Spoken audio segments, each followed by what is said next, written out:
আসসালামু আলাইকুম রহমতুল্লাহ। প্রিয় দর্শক, দীর্ঘ অনেক বছর পরে আমাদের ফারাবি ভাই মুক্তি পেয়েছিল আলহামদুলিল্লাহ। কিন্তু ফারাবি ভাইকে নিয়ে আমরা দেখতে পাচ্ছি রিসেন্টলি বামপন্থীরা আবার উঠে পড়ে লেগেছে এবং সনাতন ধর্মী কিছু লোকজন আছে, হিন্দু আমাদের যেসব ভাইয়েরা আছে তাদের মধ্যে থেকে কিছু ওই যে আওয়ামী লীগ ফ্যাসিবাদের দোসর ছিল না যারা, তাদের মধ্যে থেকে কিছু আমরা দেখতে পাচ্ছি রিসেন্টলি ফারাবি ভাইয়ের ছবি এঁকে সেটা পাড়া দিচ্ছে এবং তার নামে স্লোগান দিচ্ছে এবং তার বিরুদ্ধে একটা প্রতিবাদ করেছে। আপনার স্ক্রিনে দেখতে পাচ্ছেন। এই প্রতিবাদ কেন করেছে আমি একটু আপনাদের সামনে তুলে ধরব। এরপরে আমরা বলবো যে ফারাবি আসলে কওমিদের একটা ইসের মধ্যে পড়েছে, যার কারণে সে ভুল পথে পা দিচ্ছে। আমরা ফারাবি ভাইকে বলবো ওই পথ থেকে ফিরে আসেন, সোজা পথে আসেন, সোজা পথে আসেন, না হলে কিন্তু আপনিও কিন্তু হারিয়ে যাবেন। সোজা পথে আসেন। তো যাই হোক, প্রিয় দর্শক, আপনারা দেখতে পাচ্ছেন স্ক্রিনে, এখানে তারা প্রচার করতেছে যে উগ্রবাদী ফারাবি কর্তৃক সনাতনী নারীদের এবং আরাধ্য শ্রী শ্রী মা কালীকে নিয়ে কুরুচিপূর্ণ অবমাননাকর মন্তব্যের তীব্র প্রতিবাদে জগন্নাথ বিশ্ববিদ্যালয়ের সনাতনী শিক্ষার্থীরা বিক্ষোভ সমাবেশ করেছে।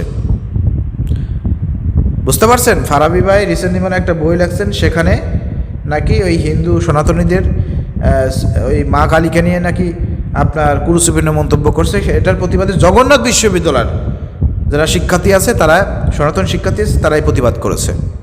দেখেন ফারাবি ভাই, আপনি অনেক বছর পরে মুক্তি পাইছেন, এখন একটু স্বাভাবিক জীবনযাপন করেন। আপনি হচ্ছেন ওই কওমিদের ইসে পড়ছেন, খপ্পরে পড়ছেন, ওদের খপ্পরে পড়ে উল্টাপাল্টা লেখালেখি করেন না। বুঝতে হবে আপনাকে, বাংলাদেশকে বুঝতে হবে। বাংলাদেশে ইসলাম প্রতিষ্ঠিত হওয়ার জন্য কোন সিস্টেমে হইলে পারে হবে, কোন সিস্টেমে চলতে হবে, এগুলো জামাত শিবিরের কাছ থেকে শেখেন। ওই কওমি ঘটনার খপ্পরে পড়ে নিজের জীবনকে আবার ধ্বংস করেন না। আপনি ওই ওদের খপ্পরে পড়ছেন, ওদের খপ্পরে পড়ার কারণেই কিন্তু দেখা যাচ্ছে আপনি উল্টোপাল্টা আবার লেখা শুরু করছেন, আর আপনার বিরুদ্ধে আবার এরা কিন্তু বিক্ষোভ মিছিল শুরু করেছে। মাথায় রাখতে হবে, এটা কিন্তু বিএনপির আমল চলতেছে। আওয়ামী লীগ বিএনপি কিন্তু একই ক্যাটাগরির। আবার কিন্তু যে কোনো সময় জঙ্গি নাটক শুরু হয়ে যাইতে পারে, অর্থাৎ কেয়ারফুল। জামাত শিবির যে ধারায় রাজনীতি করতেছে ওই ধারায় ফিরে আসেন। কওমিদের খপ্পরে পড়ে উল্টাপাল্টা লেখালেখি করেন না, এটা ক্লিয়ার কথা। অনেকে বলবেন যে ভাই লেখালেখি, ভাই হিসাব নিকাশ করে বাংলাদেশ আপনাকে বুঝতে হবে, এখানে সব ধর্মের লোক আছে, সম্প্রীতির বাংলাদেশ আমরা চাই, আর এটা ইসলামের কথা। অতএব এখানে অন্য ধর্মের ইকে নিয়ে আপনি বই লিখবেন, বাজে কথা বলবেন, এটা ইসলাম সমর্থন করে না।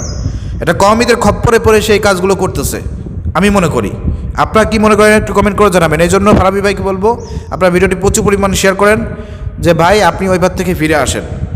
জামাত শিবির যে ধারায় রাজনীতি করতেছে, যে ধারায় ইসলাম কায়েমের চেষ্টা করতেছে, যে ধারায় দাওয়াতি কাজ করতেছে, এই ধারায় ফিরে আসেন। জামাত ইসলামের যেসব আলেমুলামা আছে, মুফাসসির পরিষদ আছে, সেই ধারায় ফিরে আসেন, তাদের সঙ্গে যোগাযোগ করেন, কীভাবে কী করতে হবে সব শিখাই দেবে।